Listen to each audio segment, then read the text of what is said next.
सबसे पहले आपको बताते हैं दरअसल हुआ क्या। देखिए, अफ्रीकी देश कांगो में 2 भारतीय जवान शहीद हुए हैं। ये दोनों जवान संयुक्त राष्ट्र शांति मिशन के तहत यहां पर तैनात थे।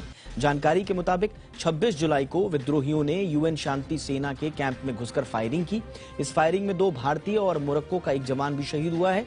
हेड कांस्टेबल शिशुपाल सिंह और हेड कांस्टेबल सांवला राम विश्नोई, ये दोनों राजस्थान के रहने वाले थे, ये शहीद हुए हैं। दोनों बीएसएफ के जवान थे और कांगो में तैनात थे यूएन पीस कीपिंग फोर्स के तहत। अब सवाल उठता है कि कांगो में चल क्या रहा है।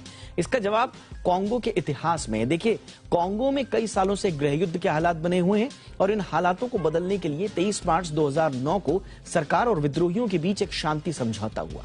इस शांति समझौते में विद्रोहियों को सेना में शामिल करने का प्रस्ताव था, जिसके बदले कुछ विद्रोही हिंसा छोड़ने के लिए राजी हो गए थे। लेकिन कई विद्रोही इस शांति समझौते के खिलाफ खड़े हुए और उन्होंने खुद को नाम दिया M23। M23 ग्रुप कांगो के कई क्षेत्रों को अपने कब्जे में कर चुका है। करीब 11 साल तक गायब रहने के बाद यह ग्रुप 2021 में फिर एक्टिव हुआ है और तब से अब तक इसने कांगो के कई क्षेत्रों को अपने कब्जे में कर लिया है। अब कांगो में तैनात यूएन पीस की मिशन की जिम्मेदारी इस विद्रोही ग्रुप से आम लोगों को सुरक्षित रखना है। लेकिन बीते कुछ वक्त से आम लोग यूएन पीस कीपिंग मिशन से भी नाराज चल रहे हैं और प्रदर्शन कर रहे हैं। इनका आरोप है कि यूएन शांति मिशन विद्रोहियों से उन्हें बचाने में विफल रहा है। इनका आरोप है कि शांति मिशन विद्रोहियों के खिलाफ कोई कार्रवाई नहीं कर रहा, बल्कि यहां लगातार कांगो सरकार और विद्रोहियों के बीच संघर्ष बढ़ रहा है, जिसमें आम लोग बेघर हो रहे हैं।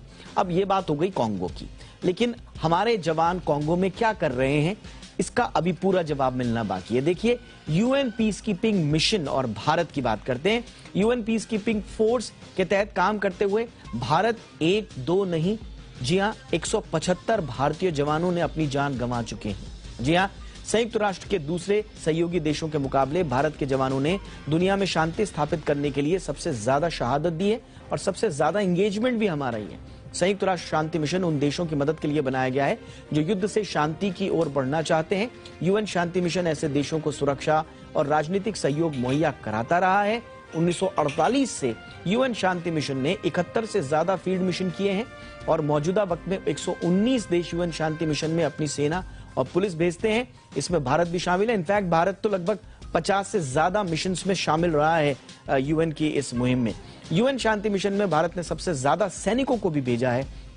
अब तक 71 फील्ड मिशंस में से 49 में भारत ने 2,53,000 से ज्यादा सैनिक और पुलिसकर्मी भेजे हैं। मौजूदा वक्त की बात करें तो अभी भारत की तरफ से 5500 ट्रूप्स और पुलिसकर्मी यूएन मिशन में तैनात हैं। भारत वो पहला देश है जिसने यूएन शांति मिशन में ऑल वुमेन कॉन्टिंजेंट को भेजा था। 2007 में भारत ने लाइबेरिया में अपने इस वुमेन दस्ते को भेजा था। इस दस्ते ने लाइबेरियन पुलिस को मजबूत करने में अहम रोल निभाया। तो कांगो में क्या हो रहा है, हमारे 2 भारतीय सैनिकों की शहादत के क्या मायने हैं और यूएन पीस में हमारा क्या रोल रहा है, इस पर हमने बातचीत की। अब थोड़ा सा इसका विश्लेषण करने की कोशिश करते हैं। दोनों मेहमान हमारे साथ हैं। डॉक्टर प्रोफेसर स्वर्ण सिंह, मैं आपसे ही इस विषय पर चर्चा शुरू करना चाहूंगा। ये जो कांगो में जो कुछ हो रहा है और जो वहां के लोगों का आरोप है कि यूएन पीस, क्योंकि इस बार का जो प्रोटेस्ट था वो कांगो में स्थानीय सरकार प्रशासन के विरुद्ध नहीं था, वो यूएन पीस कीपिंग फोर्सेस के खिलाफ था। तो आगे आप ये जो विरोध प्रदर्शन है, ये किस तरह आगे वहां की आंतरिक स्थिति को किस तरह से आंकते हैं आप? जैसा आपने खुद कहा दीपक कि ये अंदरूनी जो आंदोलन या सिविल वॉर का माहौल है कांगो में, वो नया नहीं है, दशकों से चल रहा है। और जिस मिशन की हम बात कर रहे हैं वो भी 1999 से वहां पर है और आज दुनिया का दूसरा सबसे बड़ा यूएन शांति सेना का मिशन है। ये 16,300 यूनिफॉर्म्ड लोग वहां यूएन की तरफ से हैं।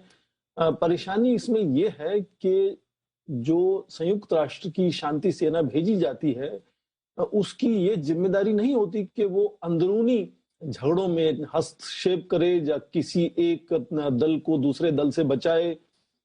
उसका केवल काम ये होता है कि जो वहां उस वक्त की सरकार है, जो दूसरे जो रेबल्स हैं, उनके आपस में जो शांति समझौता होता है उसको किस तरह से बनाए रखा जा सके और इन दलों को अलग अलग रखा जा सके ताकि एक तरह से संकट और वहां हिंसा ना हो पाए।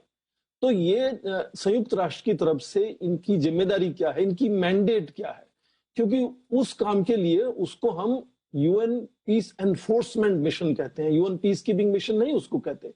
तो आम जनता को ये शायद अंदाजा ही नहीं है कि इन सैनिकों की जिम्मेदारी क्या है, उनके हाथ बंधे हुए हैं, वो क्या कर सकते हैं क्या नहीं कर सकते, ये तय संयुक्त राष्ट्र करता है उनके लिए। तो ये अपेक्षा करना कि वो किसी को, वहां के नागरिकों को किसी दूसरे दल से, जो रेबल ग्रुप M23 आपने जिक्र किया, जो नवंबर से बहुत ज्यादा एक्टिव हो चुका है कांगो में, उससे बचाएंगे, ये उनकी जिम्मेदारी नहीं है संयुक्त राष्ट्र संघ की तरफ से। तो इसलिए उनसे ये अपेक्षा करना गलत होगा। तो मुझे लगता है कि संयुक्त राष्ट्र संघ को आज ये सोचना होगा कि क्या इसको एनफोर्समेंट मिशन के नजरिए से तैयार किया जाए वहां, ताकि उस संकट को जो वहां है उसको संभाल सकें, रोक सकें। और कुछ हद तक मुझे लगता है संयुक्त राष्ट्र संघ का ये काम है नहीं कि अंदरूनी झगड़ों को निपटाए। वो जो संप्रभुता है राष्ट्र की, उसकी जिम्मेदारी वो राष्ट्र को देता है, संयुक्त राष्ट्र को नहीं देता है। तो ये बात आपने सही कही कि ये जो गलत फहमी है लोगों में कि ये शायद संयुक्त राष्ट्र संघ की जो सेना है वो नाकाम रही है, वो उनके जो ऑब्जेक्टिव्स हैं, उनके जो जिम्मेदारी है वो अलग है। भारत की बात करें तो भारत, जाहिर है कि भारत तीसरी सबसे बड़ी योगदान करता है आज भी जब हम बात कर रहे हैं। आपने खुद कहा कि 49 अपने मिशंस में भारत शामिल हो चुका है। तो भारत की जो लगाव है, आखिरी बात मैं यहाँ ये जोड़ देना चाहूंगा कि बहुत ही कम राष्ट्र हैं दुनिया में जिनमें संविधान में ये लिखा गया हो। आप देखें हमारे आर्टिकल 51 में, 51 में ये लिखा गया है संविधान में कि हमारी सभी सरकारें लगातार अंतर्राष्ट्रीय स्तर पर शांति बनाए रखने में योगदान करेंगी और जुड़ी रहेंगी उस कार्य से। तो भारत की जो सोच है, जो छवि है, वो बहुत अलग है कि वो लगातार कोशिश करता है कि अंतर्राष्ट्रीय स्तर पर जहां उसकी खुद अपने राष्ट्र से शामिल नहीं भी हो, वहां भी जाकर शांति बनाने की कोशिश करता है। और ये एक छवि भारत की जो है वो मुझे लगता है कि भारत को बड़ी एक तरह से अच्छी एक छवि भारत की सामने आती है। हाँ, उसमें बहुत से शहीद हुए हैं भारत के लोग, पर भारत को बहुत जगह इन सब मिशंस का नेतृत्व करने का भी मौका मिला है और एक के बाद एक जगह भारत ने नेतृत्व भी अपना इसमें दिखाया है।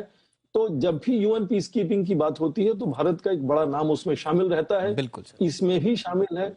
और जब इतनी बड़ी योगदान आप करते हैं तो कभी कभी उसमें आप देखें कि इस तरह का सुप्रीम सेक्रीफाइस भी उसमें शामिल होता है। ये दुखद बात है कि हमारे सैनिक वहां शहीद हुए हैं, पर भारत पर लगातार भरोसा बना हुआ है विश्व का कि ये एक बहुत आपने बड़ी बहुत महत्वपूर्ण बात आपने प्रोफेसर स्वर्ण कही कि हमारे संविधान में ये लिखा हुआ है। तो एक तरह से भारत इसे अपना संवैधानिक कर्तव्य समझता है कि दुनिया में जहां कहीं भी भारत की भूमिका की आवश्यकता पड़े शांति स्थापित करने के लिए, वहां पर भारतीय फोर्सेस और भारत का हस्तक्षेप होगा, भारत की भागीदारी होगी। ये बड़ा कम है, दुनिया के बड़े विरले संविधानों में से एक इसी लिहाज से हमारा संविधान कहा जाता है। बहुत इंपॉर्टेंट बात आपने बोली। लेकिन प्रोफेसर हर्षे, जब कभी भी यूएन में बात आती है भारत की उस भूमिका की जो भारत डिजर्व करता है, और खास तौर से सिक्योरिटी काउंसिल में हम जब बात करते हैं कि साहब हमें परमानेंट सीट दी जाए, और हम उस वक्त भी हम हवाला देते हैं, दुनिया भर के देश जो हमारा साथ देते हैं वो यूएन पीस कीपिंग फोर्सेस में और दुनिया में शांति स्थापित करने के लिए लोकतंत्र के एक मजबूत ढांचे के रूप में, एक रोल मॉडल के रूप में हम स्थापित करने की कोशिश करते हैं। और ये एविडेंट है वहां पर यूएन में हमारे साथ। आपको लगता है कि हमारे इस कंट्रीब्यूशन को कहीं ना कहीं शायद दरकिनार कर दिया जाता है या नजरअंदाज किया जाता है? नहीं, इसके दो पहलू है। प्रयास तो हम लोगों का हमेशा के लिए जारी है, और जो बात प्रोफेसर स्वर्ण सिंह ने कही उसको मैं थोड़ा सा आगे बढ़ाऊंगा। एक तो अफ्रीका के परिप्रेक्ष्य में देखोगे आप तो भारत लगातार अफ्रीका के संबंध अच्छे बनाता जा रहा है। कांगो के बारे में मैं बाद में बात करूंगा। हमारा ट्रेड 89 बिलियन डॉलर्स का है अफ्रीका के साथ। हमारा इन्वेस्टमेंट 5 राष्ट्र ऐसे देश के दुनिया के, उसमें भारत है जिसके इन्वेस्टमेंट बहुत ज़्यादा अफ्रीका में सभी जगह हो चुके हैं। और चीन और भारत, ये 2 राष्ट्र जो एशियाई है, उनका प्रेजेंस अफ्रीका में बहुत बड़ा है आजकल। उसी के साथ साथ 12.6 बिलियन कंसेशनल लोन भारत ने दिया है अफ्रीकी देशों के लिए। तो भारत का प्रेजेंस अफ्रीका में बढ़ता जा रहा है। और वो क्यों बढ़ता जा रहा है? क्योंकि हमें दरकिनार होना नहीं है, इसलिए हम बढ़ा रहे प्रेजेंस। 54 देशों, अफ्रीका के देशों में हमें सपोर्ट चाहिए। जब यूनाइटेड नेशंस के परमानेंट सीट के लिए प्रयास करते हैं तो हमें वो सपोर्ट चाहिए।